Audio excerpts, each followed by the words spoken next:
주님께서 가장 기뻐하시는 삶은 어떤 삶인가? 어떤 삶이라고요? 네, 좋은 언어의 삶이라는 거예요. 좋은 언어의 삶.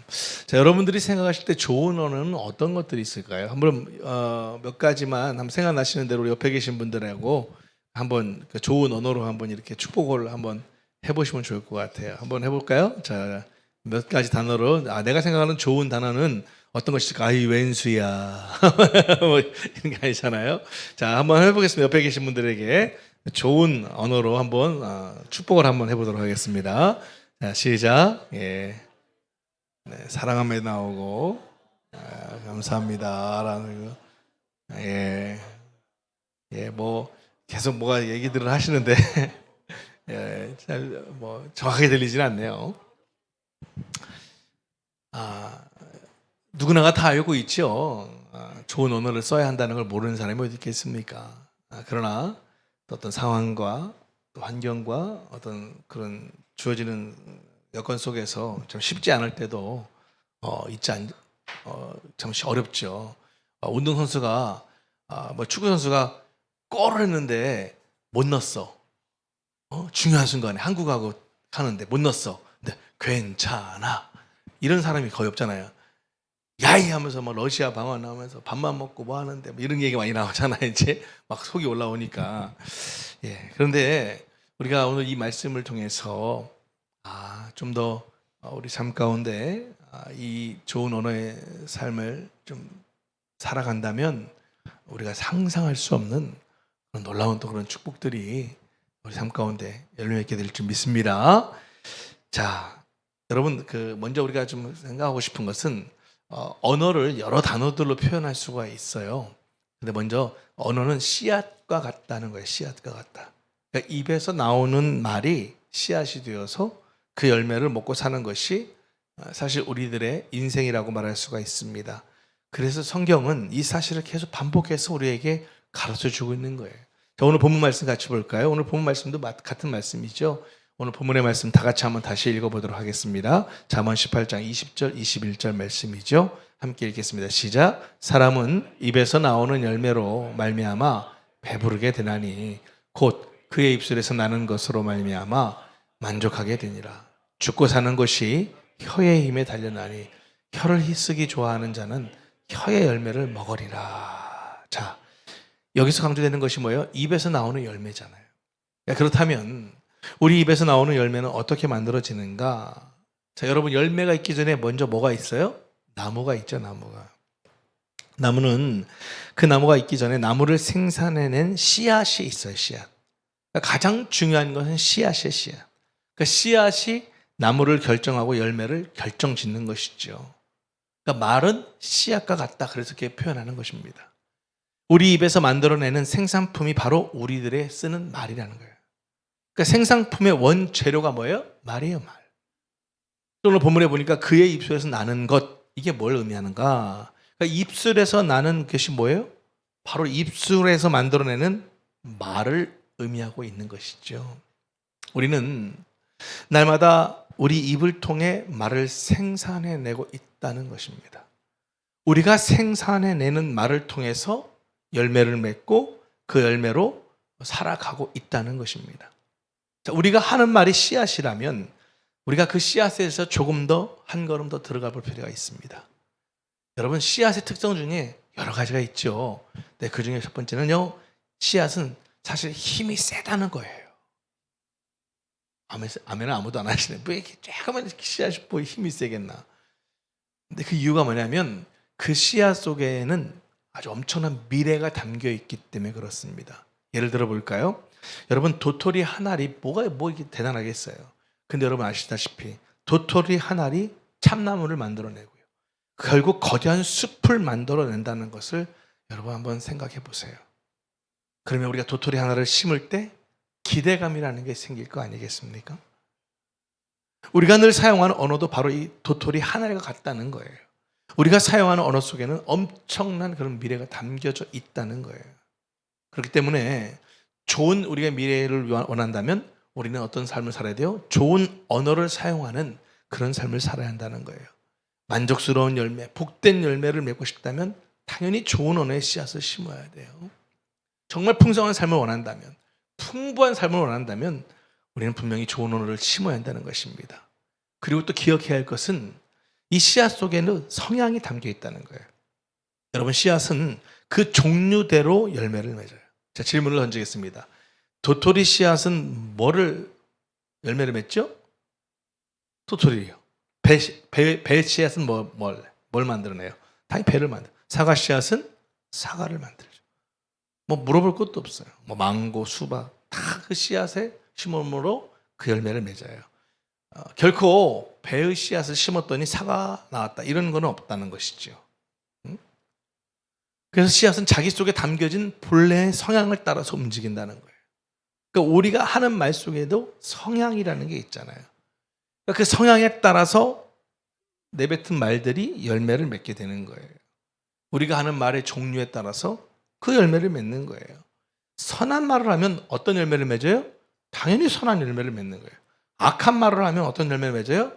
악한 열매를 맺는 거예요. 우리가 일상생활 가운데 많이 쓰는 좀 안타까운 말들은 뭐예요? 죽겠네, 미치겠네, 환장하겠네. 또 좀 흥분하면 또 영어를 잘 쓰시잖아요. A, B를 빼시더라고. 이런 것들 다 뭐예요? 그러니까 근데 돌아보면 그 말을 했기 때문에 맨날 죽을 것만 같은 거죠. 미치겠다 하니까 계속 미치는 일만 생기는 것 같은 거예요. 네? 반대로 뭐예요? 감사하다. 아까 우리 서로 나눴잖아요. 그래도 잘 될 겁니다. 축복합니다. 사랑합니다. 네? 이왕이면 음식 먹다 맛있다. 그럼 인생도 맛있는 인생이 되고 삶도 또 감사하고 축복이 있고 지금은 좀 힘들어도 분명 이거 잘 전화해보고 될 거야. 계속 그런 식으로 우리가 긍정적인 말들을 내뱉으면 우리가 또 그렇게 되어진다는 거예요. 여러분, 우리가 꼭 기억해야 할 것은 씨앗은 사람을 차별하지 않는다는 거예요. 언어도 사람을 차별하지 않아요. 그 말하는 사람이 누구든지 그 입에서 나오는 말에 따라서 열매를 맺기 때문에 그렇습니다.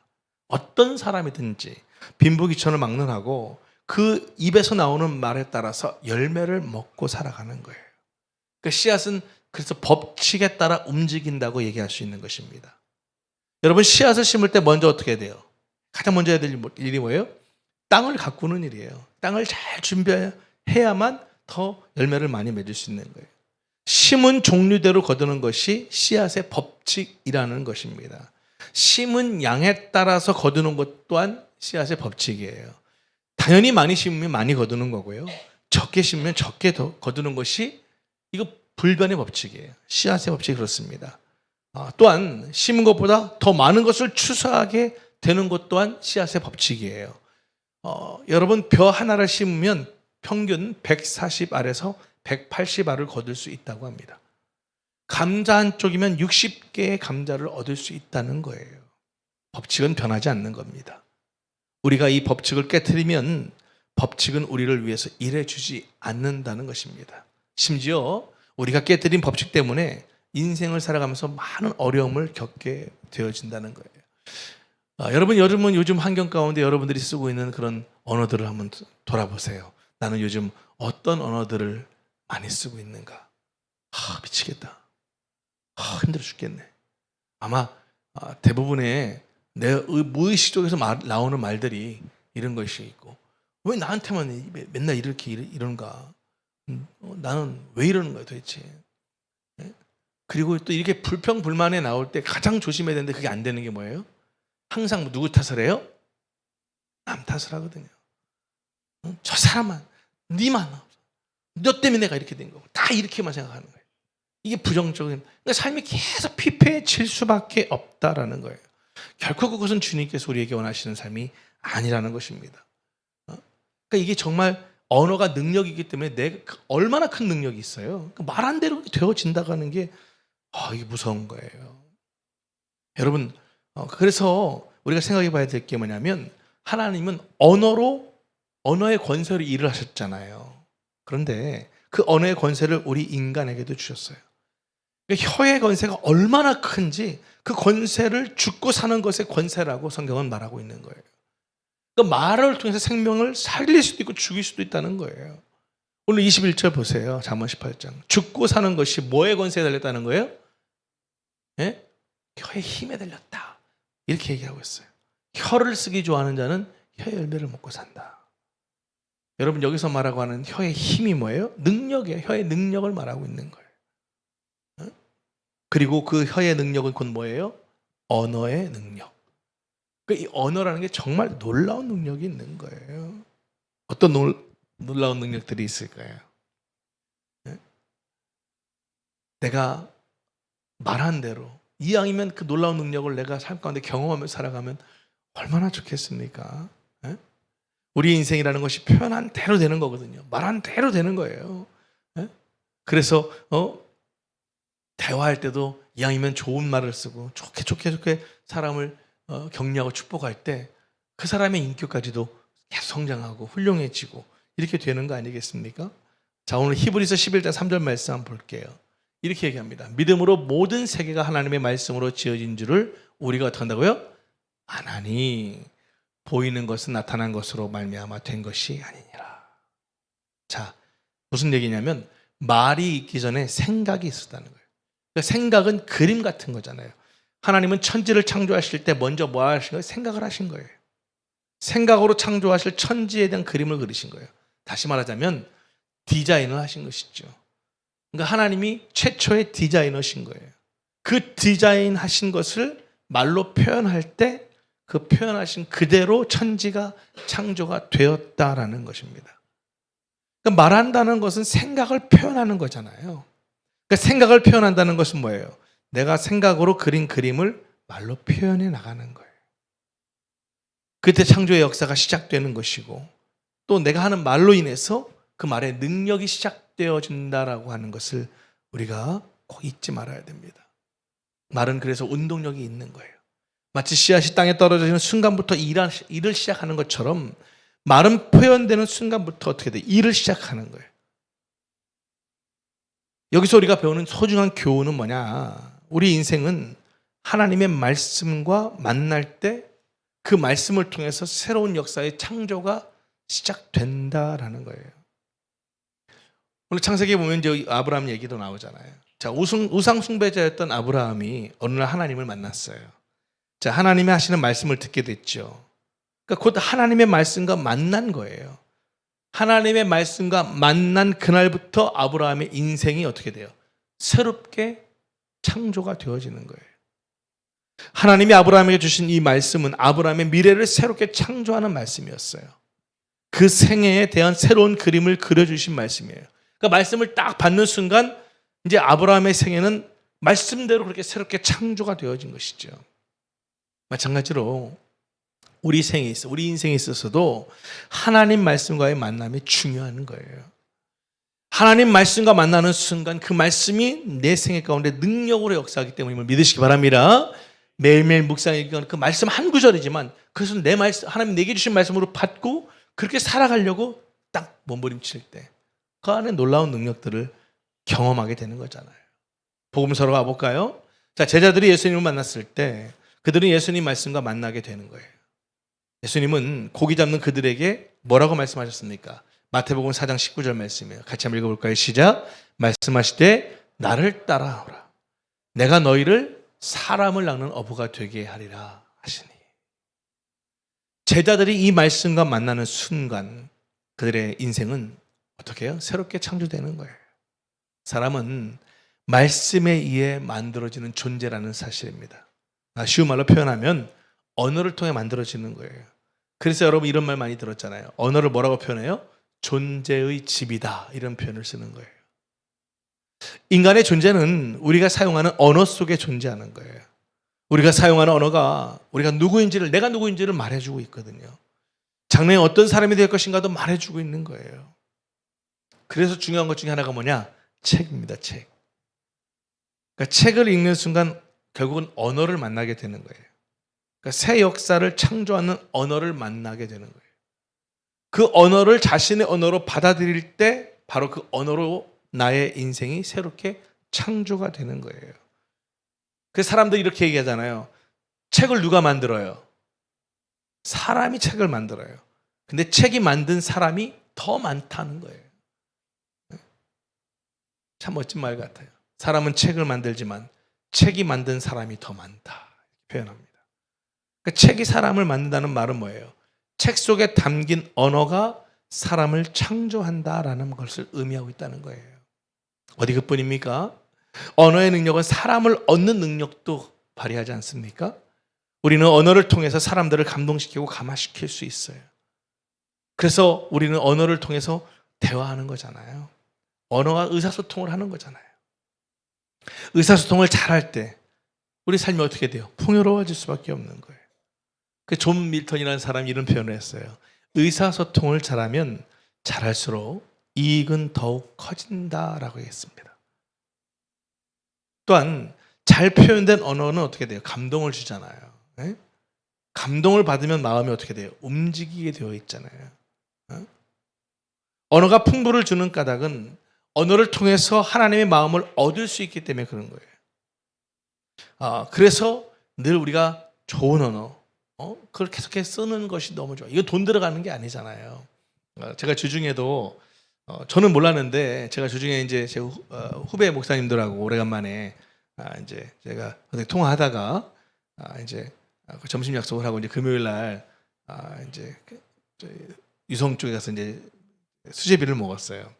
근데 다 셋이 먹고 나서 나오면서 제가 이제 계산을 하면서 저는 몰랐어요. 저는 진짜 사장님 마침 제가 카운터 바로 그 뒤 옆에서 이렇게 먹었기 때문에 사장님이 하는 언어들을 계속 들었잖아요.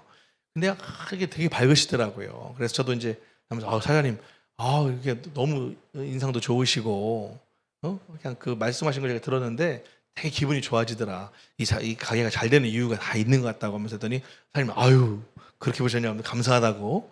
그럼 딱 나왔더니 그 후배 목사님이 하는 말이 하여튼 참 죽여줘 이렇게 표현하더라고요.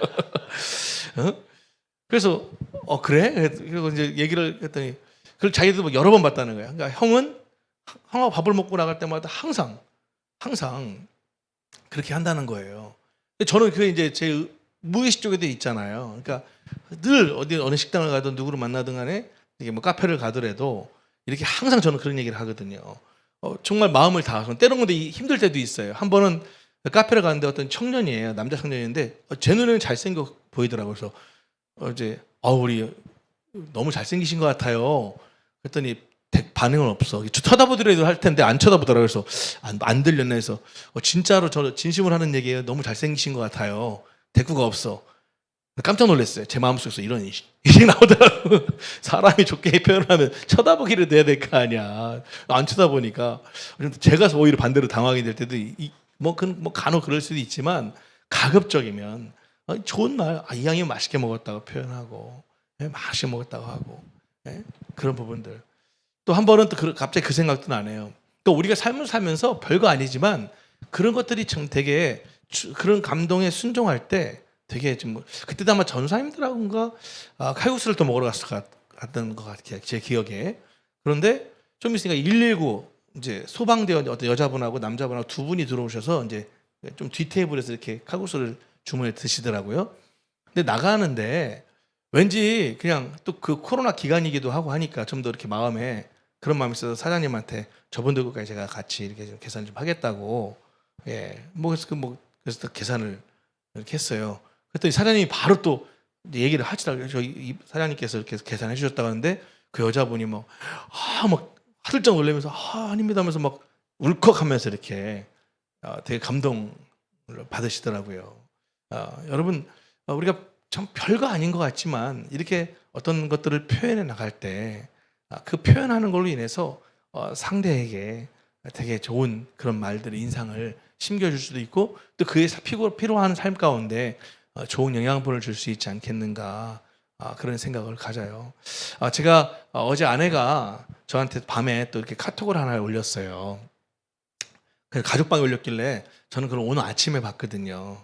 근데 이제 그게 뭐냐면 아마 코로나 시기에 아기를 낳는데 이게 이제 약간 좀 안 좋은 이제 병이 걸린 거죠. 그러니까 중환자실에 있고 엄마 아빠는 엄마는 애를 낳는데 아이를 전혀 볼 수가 없는 거예요.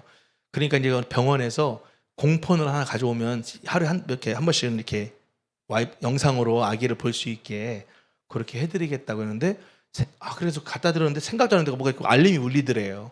그래갖고 이제 그걸 이렇게 틀었는데 자기 아기를 처음 보니까 얼마나 이게 영상 그 감동이에요. 그런데 이 엄마가 감동한 건 뭐냐면 간호사님이 계속 그 아이 이름이 지구예요. 지구가 지구야 너무 예쁘다. 지구야 너 너무 사랑해. 계속 막 그런 말들을 막 계속 해주는데 이 엄마가 거기서 이제 막 이제 폭풍 오열이 되는 거죠. 막 이게 도대체 전화해서 뭐 애기 이번에 이렇게 뭐 했다 이렇게 소식만 전하다가 정말 영상을 통해서 막 그 간호사님이 그렇게 막 아이에게 하는 뭐 한두 번 하는 게 아니라 막 사랑한다는 말 수십 번씩 해주고 막 계속 그렇게 막 해주니까 막 그거에 너무 감동을 해가지고 막 너무 감사하고 근데 그 아이가 이제 코로나가 끝나면 잘 또 회복해서 퇴원해서 집에서 있는 영상까지도 이렇게 실으면서 정말 너무 감동했다. 그러면서 그 간호사 선생님한테 너무 좀 이렇게 감사의 인사를 드리고 싶어서 연락했더래. 연락을 하니까 저만 그런 게 아닙니다. 저희 의료진들 다 누구나 그렇게 한다고. 근데 저한테 보낸 그 영상 그 첫 화면이 딱 조은이가 서울대 입원했을 때 그 모습하고 비슷하더라고요. 정말 비슷하더라고요. 제가 봐도. 그래서 좀 더 저도 아침에 좀 이렇게 뭉클하기도 했는데 여러분 저는 그 생각이 들더라고요. 내 아기가 아니잖아요. 그런데도 불구하고 그렇게 계속 그냥 사랑한다는 말을 그렇게 반복해주면서 너 너무 예쁘다 지구야. 애가 아마 알아듣기라도 합니까? 그럼에도 불구하고 계속 그렇게 좋은 언어를 계속 해주니까 아마 이 아기도 더 빨리 회복이 된 거고 그 이제 집에 와서 잘 노는 영상을까지도 이렇게 공개를 하더라고요. 여러분 그런 것들 보면 어떻게 해요? 우리가 감동을 받잖아요. 정말 그건 돈이 들어가는 게 아닌데 우리가 좀 더 그렇게 힘쓰고 노력할 때 분명히 그 언어를 통해서 놀라운 일들이 일어난다는 거예요. 또 성경에 보면 이 말씀이 어떤 놀라운 능력도 있는지를 우리들에게 보여주고 있는데 백부장의 얘기 우리가 너무 잘 알고 있지 않습니까? 여러분 어느 날 하인이 병이 드니까 이 백부장이 사방팔방으로 그 종을 고치고 노력했지만 고칠 수가 없었잖아요. 예수님 소식을 듣고 백부장이 예수님께 나와서 뭐라고 했어요?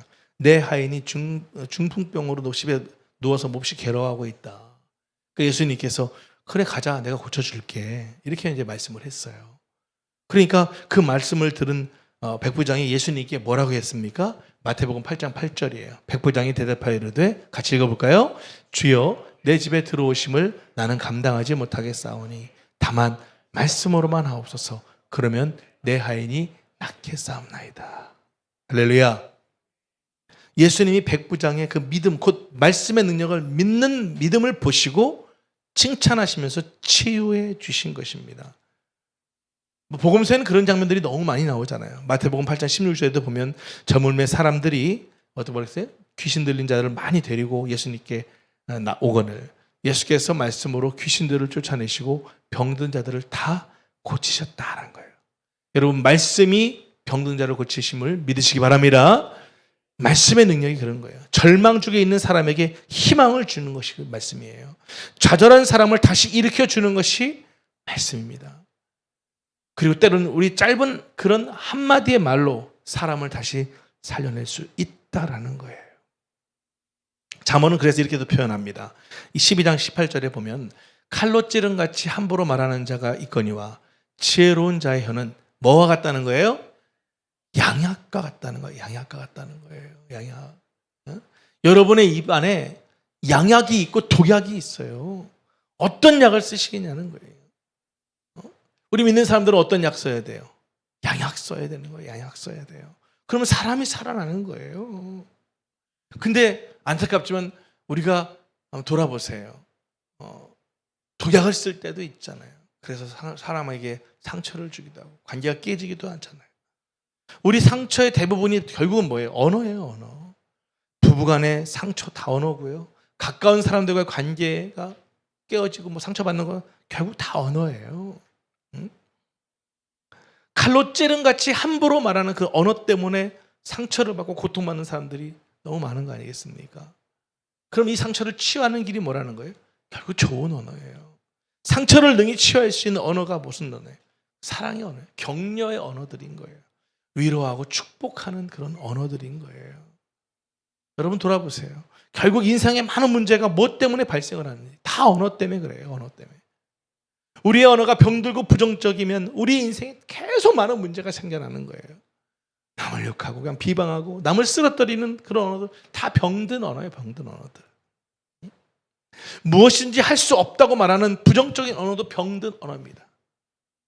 우리는 이 언어를 고쳐야 하는 거예요. 여러분 언어가 병들면 분명히 다시 말씀드리지만 입에서는 독약이 나갈 수밖에 없어요. 그 독약은 다른 사람들을 쓰러뜨리기도 하겠지만 먼저 자신이 쓰러뜨린다는 것도 꼭 기억해야 하는 거예요. 야고보서 3장 8절에 보세요. 같이 한번 읽어볼까요? 시작. 혀는 능히 길들일 사람이 없나니 쉬지 아니하는 악이요 죽이는 독이 가득하니라. 여러분 기억하셔야 돼요. 자신에서는 안 돼요. 성경이 말하고 있는 거예요. 아니, 나는 그럴 일 없어. 그런 거 없어요. 성경이 명확하게 얘기하는 거예요. 그래서 우리의 삶 가운데 이렇게 돼요. 아, 내 안에도 분명히 그 독이 가득하다. 여러 번 말씀드렸죠. 저기 길을 가는데 사나운 개가 막 짖고 있으면 가까이 가는 사람이 있어요, 없어요? 안 가요. 왜 안 가겠어요? 아, 물릴까 봐 안 가는 것이죠. 여러분도 지나가다가 이렇게 오물 발견하면 밟고 지나가세요? 피해서 가세요? 다 피해서 가죠. 누가 그걸 밟겠어요? 네? 근데 그 무서운 사나운 개보다 우리 마음 안에 더 무서움이 있다 없다? 있다는 거예요. 그래서 내가 말하는 그 독약의 언어들이 부정적 언어들이 그걸 건드리게 되는 거예요. 그러면 이건 앞뒤 계산이 없는 그냥 무조건 뭐 죽을 때까지 물어뜯는 거죠. 그래서 가급적이면 그 안에 있는 것들을 건들면 안 되는 거예요. 응? 안 되는 거예요. 아무리 얘기를 해도 자기 갖고 있는 과자 뺏어봐요. 그냥 막 난리가 나고 막 핥히고 막 그래요. 네? 가르쳐주지 않았어도요. 네? 여러분 이것을 꼭 기억하시고요.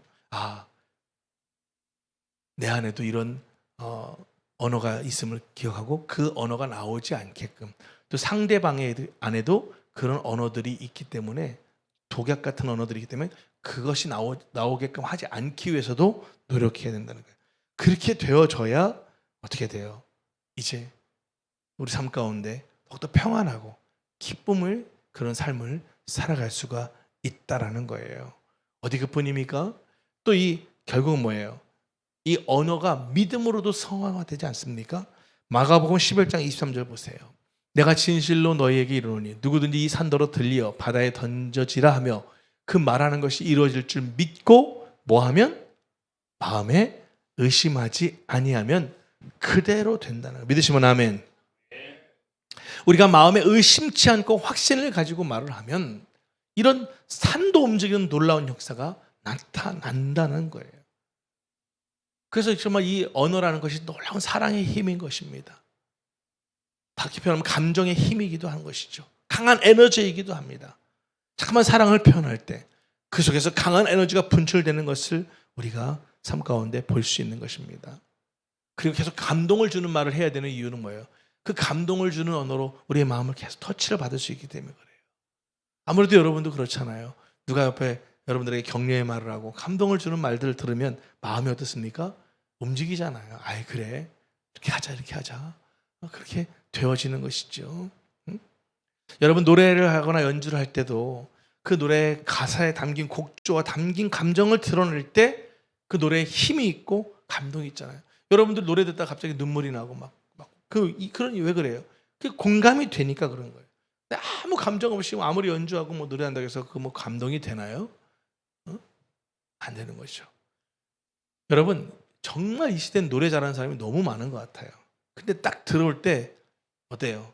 야, 저 사람 노래 잘한다 라는 사람이 있고 야, 저 사람 어떻게 저 사람 노래를 들으면 막 마음이 막 움직여서 막 감동이 돼서 야, 저 사람 진짜 노래 잘한다. 같은 노래를 잘하는 건데 다르잖아요. 왜? 뭐 예를 들어 여러분들 아시잖아요. 오디션 프로그램에 나와서 노래하는 사람들 가보세요.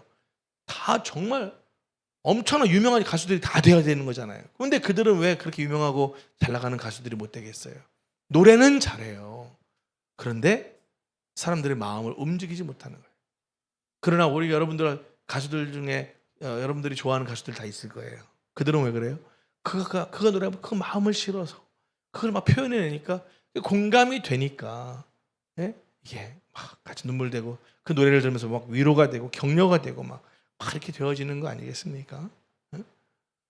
또 우리가 잊지 말아야 할 게 뭐냐면 언어라는 것은 또 기도하고도 함께 간다는 거예요. 여러분, 기도가 뭐예요? 하나님께 우리의 소원을 아뢰는 거예요. 우리의 마음을 표현하는 거예요. 그래서 정말 언어는 기도와 더불어서 계속 성화되고 있는 거예요. 기도와 더불어서 새로워지고 기도와 더불어서 능력으로 막 그것이 바뀌게 되는 거예요. 요한복음 15장 7절에 이런 말씀 있잖아요. 같이 한번 읽어볼까요? 시작. 너희가 내 안에 거하고 내 말이 너희 안에 거하면 무엇이든지 원하는 대로 구하라. 그리하면 이루리라. 할렐루야. 정말 여러분들의 삶에 더욱더 이 기도를 통해서 믿음으로 나아갈 때 하나님께서 그 기도의 응답들을 삶의 현실 속에 보여주시고 나타나게 해주시리라 믿습니다. 이걸 여러분 꼭 기억했으면 좋겠습니다. 또 우리가 신앙생활하면서 좀 조심해야 될 게 뭐냐면, 내가 아무리 조심한다고 되는 건 아니잖아요.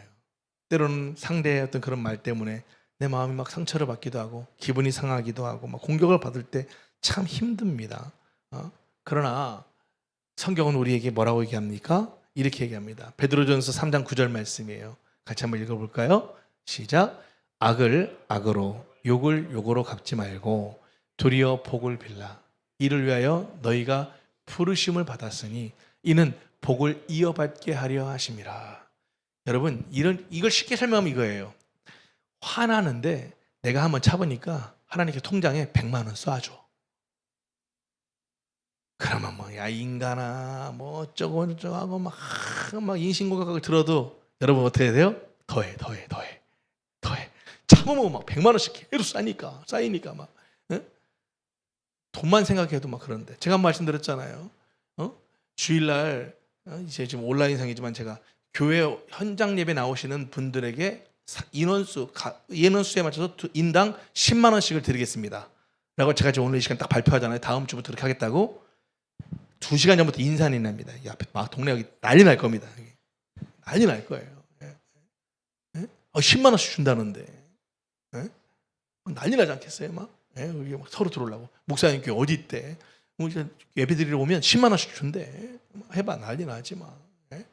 아마 여러분들 제 생각에는 눈빛에서 보니까 전날 교회 와서 주무실 분들이요. 야 10만 원씩, 야 우리 내시면 40만 원이, 가만 교회 와서 자자 이러지 않겠냐는 거예요.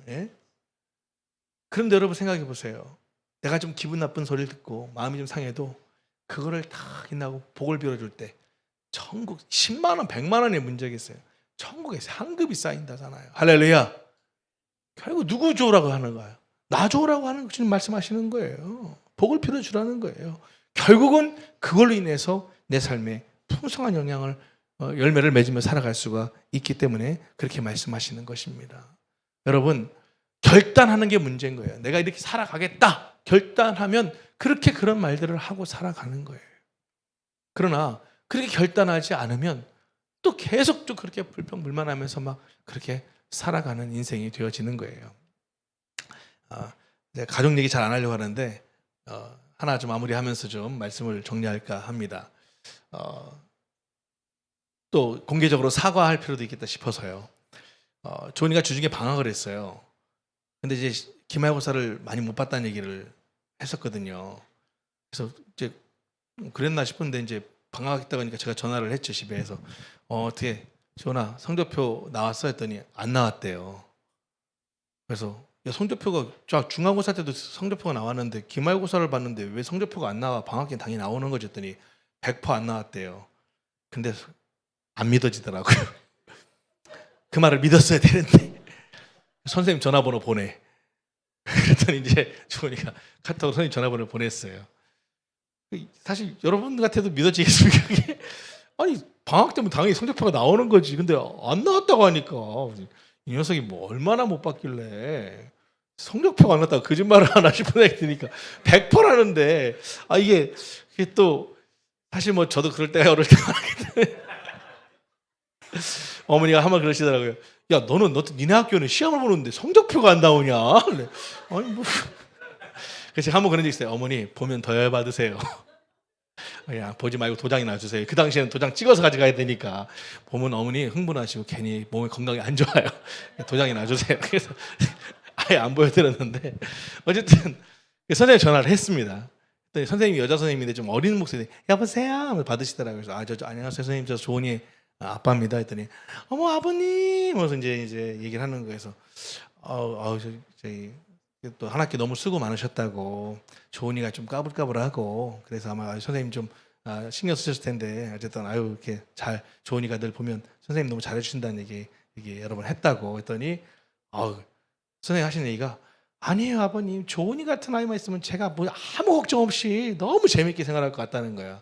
그러면서 이제 조은이가 뭐 누구랑 친하게 지내고 있고 자기를 어떻게 도와주고 있고 조은이가 너무 착하고 너무 잘하고 있다고 뭐 그렇게 막 얘기를 들으니까 너무 좋은 거예요. 이제 저도 안심도 좀 되고 야 나랑은 다른가 보다 싶고 이제 그래서 이제 근데 선생님 그 조은이가 성적표를 안 가져왔던데 혹시 깜빡하고 놓고 온 것 같은데 어떻게 된 건가 했더니 그 뭐 외부 업체에다가 그런 전산 시스템으로 해서 맡기는 업체가 있는데 그 업체 서버가 뭐 고장이 나서 아무한테도 성적표가 나가지 않았다고. 그래서 저희도 지금 계속 지금 이렇게 연락하고 있는데 너무 죄송하다고, 아마 2학기 때 아마 이제 되면 아마 성적표가 가지 않을까 싶다고 그러면서 하는 얘기가, 근데 이번엔 난이도가 좀 높아갖고 아마 아이들이 시험을 많이도 못 봐서 좀 많이도 그럴 거라고. 근데 아무튼 조은이 너무 잘하고 있다고. 그래서 예 감사합니다 하고 이제 전화를 끊고 제가 회개했어요.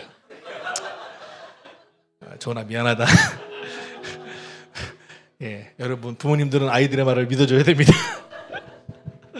그래서 저도 이제 한번 반성하면서 예, 자기가 할 거를 하면서 하면 하니까 뭐 참 그런 문제들을 보면서도 그래 그 참 어떻게 말을 해주는가에 따라서 이 달라지는 거잖아요. 기분도 좋아지고 또 고맙기도 하고. 아이가 어쨌든 그렇게 아이들도 반 친구들도 잘 챙기고 이렇게 잘 분위기 메이커도 하고 또 이렇게 잘 지내고 있다고 너무 조은이 잘하고 있다는 얘기를 들을 때 부모 입장에서도 그렇고 아마 여러분들 똑같지 않겠는가. 물론 다 그렇게 씁니까? 뭐 좀 실수할 때도 있고 뭐 여러 가지 있겠지만 그 선생님이 그렇게 얘기를 해주시니까 듣는 사람도 또 안심도 되는 거잖아요. 부모가 자식 볼 때는 다들 안타깝죠. 또 막 속이 또 힘들 때도 있겠지만 이왕이면 여러분 계속 좋은 말, 우리 그런 얘기 많이 듣잖아요. 아니야 넌 잘 될 거야, 넌 정말 너는 훌륭한 사람이 될 거야. 계속 부모가 그렇게 축복해 줄 때 결국 나중에 그 자녀가 자라나서 그렇게 되어진다고 하잖아요. 여러분 정말 우리가 자녀들에게도 하나님 말씀 또 기도하는 거 또 계속 긍정적으로 이렇게 얘기해 주는 거, 저도 더 반성하면서 노력해야겠다는 생각을 좀 가졌고요. 또 그뿐만 아니라 우리가 정말 언어를 바꾸는 순간부터 우리의 방향이 미래가 밝아진다는 걸 꼭 기억하셨으면 좋겠어요. 그래서 가급적이면 좋은 언어를 좀 더 배우려고 노력하시고 또 좋은 언어를 계속 좀 내뱉으시는 일에도 힘쓰시고 그렇게 살아갈 때 나도 힘을 얻지만 상대에게도 놀라운 그런 힘을 줌을 절대 잊지 마시고 그 좋은 언어 속에 믿음을 또 사랑의 감정을 정말 기도를 담아서 계속 집중해서 반복해서 계속 말을 해줄 때 내 인생뿐만 아니라 상대의 인생에도 놀라운 그런 역사들이 일어나게 된다는 것을 꼭 기억하시고 오늘 이 시간 이후로 정말 가까이 있는 사람들에게 이왕이면 축복의 말들 많이 해주시고요. 또 칭찬의 말들, 격려의 말들, 또 감사의 말, 은혜로운 말, 덕을 세우는 말, 진짜 좋은 언어 많아요. 그걸 계속 이렇게 좋은 언어를 씨앗을 심어주실 때 분명히 여러분 개개인의 인생 가운데 놀라운 그런 역사가 일어나게 될 줄 믿습니다. 2023년 주님께서 기뻐하시는 정말 이 좋은 언어의 삶, 이왕이면 우리가 정말 열심히 살아내서 풍성한 열매 맺는 우리 모두가 되기를 간절히 소망합니다. 우리 한번 끝으로 옆에 분들에게 우리 좋은 언어의 삶을 삽시다 이렇게 인사합시다. 좋은 언어의 삶을 삽시다. 자, 그리고 그 여러분들이 생각하는 좋은 언어로 옆에 있는 분들을 한번 축복했으면 좋겠어요. 축복합시다. 여러분들 생각하는 언어로 축복하세요. 사랑합니다. 축복합니다. 잘 될 겁니다. 내가 기도하겠습니다. 힘내세요. 우리 분명히 그렇게 살아가면 하나님이 다 갚아주시리라 믿습니다. 기도하시겠습니다.